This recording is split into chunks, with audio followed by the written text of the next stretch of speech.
Mitego ni silaha inayowekwa kwa siri, ni silaha inayowekwa kwa siri bila wewe kujua.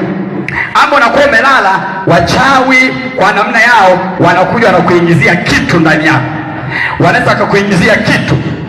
Unakuwa mwingine katika hali sio ya kawaida. Kuna mwingine unasikia wadudu wanatembea tembea tu kwenye mwili, unasikia kupapatiwa. Yaani kuna wakati unasikia vitu vinakutembelea, lakini ukiangalia kwenye ngozi yako havionekani. Hiyo hali inaitwa kupapatiwa. Ni mitego ya giza. Lengo la shetani nini? Kukunyima amani. Kwa sababu mambo yote ya mwanadamu huthibitika katika amani. Kwa hiyo unapapatiwa namna hiyo, unakuwa unapapatiwa. Unasikia vitu vinakutembelea, unakosa amani, unatembelewa na vitu uvioni. Ndani ya mwili wako haijatosha. Shetani amegeuza mwili wako kuwa karakana yake, lakini Yesu alikuja ili wewe upate kufunguliwa na kuachiliwa huru. Kama ndani yako wameweka silaha zao, leo kwa jina la Bwana majeshi, Mungu aliyekusudia mema juu ya maisha yako, leo utafunguliwa kwa jina la Yesu. Kama unanielewa sema tena amen. Sema tena amen. Sema tena amen. Hebu sema kwa jina la Yesu. Kila mchawi anayehangaika na maisha yangu, Mungu amteketeze leo kwa jina la Yesu. Sema tena, kila mchawi anayehangaika na maisha yangu, Mungu amteketeze leo kwa jina la Yesu. Sema amen. Sema amen. Unaona, tulia hapo sasa. Tulia hapo. Unajua mimi Mungu ameniita kwenye eneo hilo, hapo nifanyeje? Siwezi kubadilika hapo. Ndio nimeitiwa hapo. Tahubiri hivyo mpaka siku yangu ya kufa. Kwa hiyo tu ndio nimeitwa.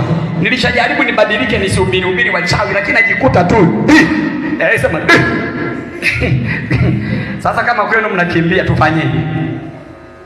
Kuna watu kwao ni pikipiki ya chini, yaani wakikamata rami namna hii, Mungu wa Israeli, breki iko kwenye mti. Haleluya. Na wakianza kukimbia namna hiyo, watu wanakufa mtaani. Kwa nini sisi tunaingilia kati kama nyumba ya Bwana?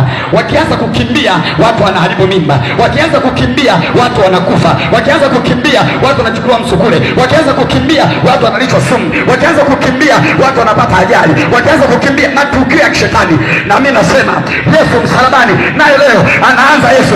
Yesu anaanza msalabani leo. Yesu naye akipiga kelele yake, akipiga kelele, waliochukuliwa mateka wanaanza kurudishwa. Walioibwa wanaanza kufunguliwa, waliotekwa wanaachiwa huru kwa jina la Yesu.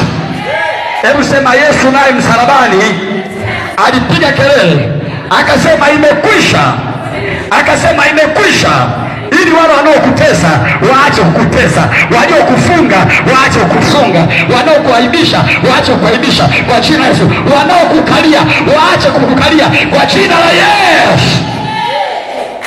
Nilikwambia kama una Mungu dunia hii utatumikia sana watu.